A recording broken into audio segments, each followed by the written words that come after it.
Welcome to our channel. Today we how to budget with Shake Shack, full guide step by step clearly. Begin by identifying your current financial situation. List your sources of income. Next, outline your monthly expenses.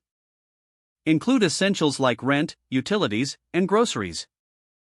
To budget with Shake Shack in mind, consider their menu prices. Research the average cost of a meal at Shake Shack.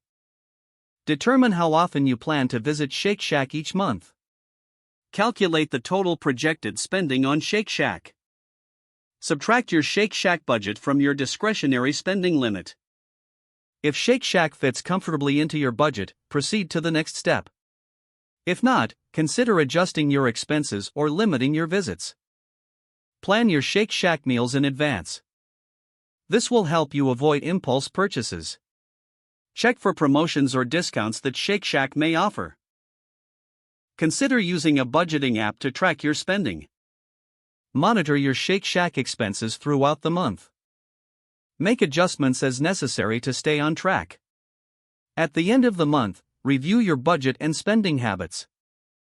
Analyze what worked and what didn't with your Shake Shack visits.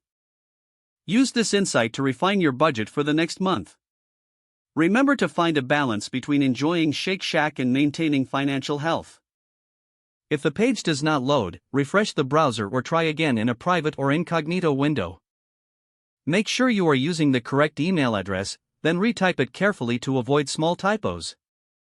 If your password is not accepted, use the reset option and create a new strong password you can remember.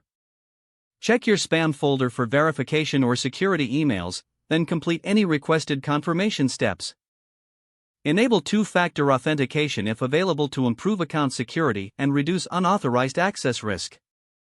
After signing in, review your profile details so your contact information and settings are accurate and current. If you see an error message, note it down and try again after restarting your device and internet connection. Don't forget to like this video and subscribe to our channel for more step-by-step tech guides.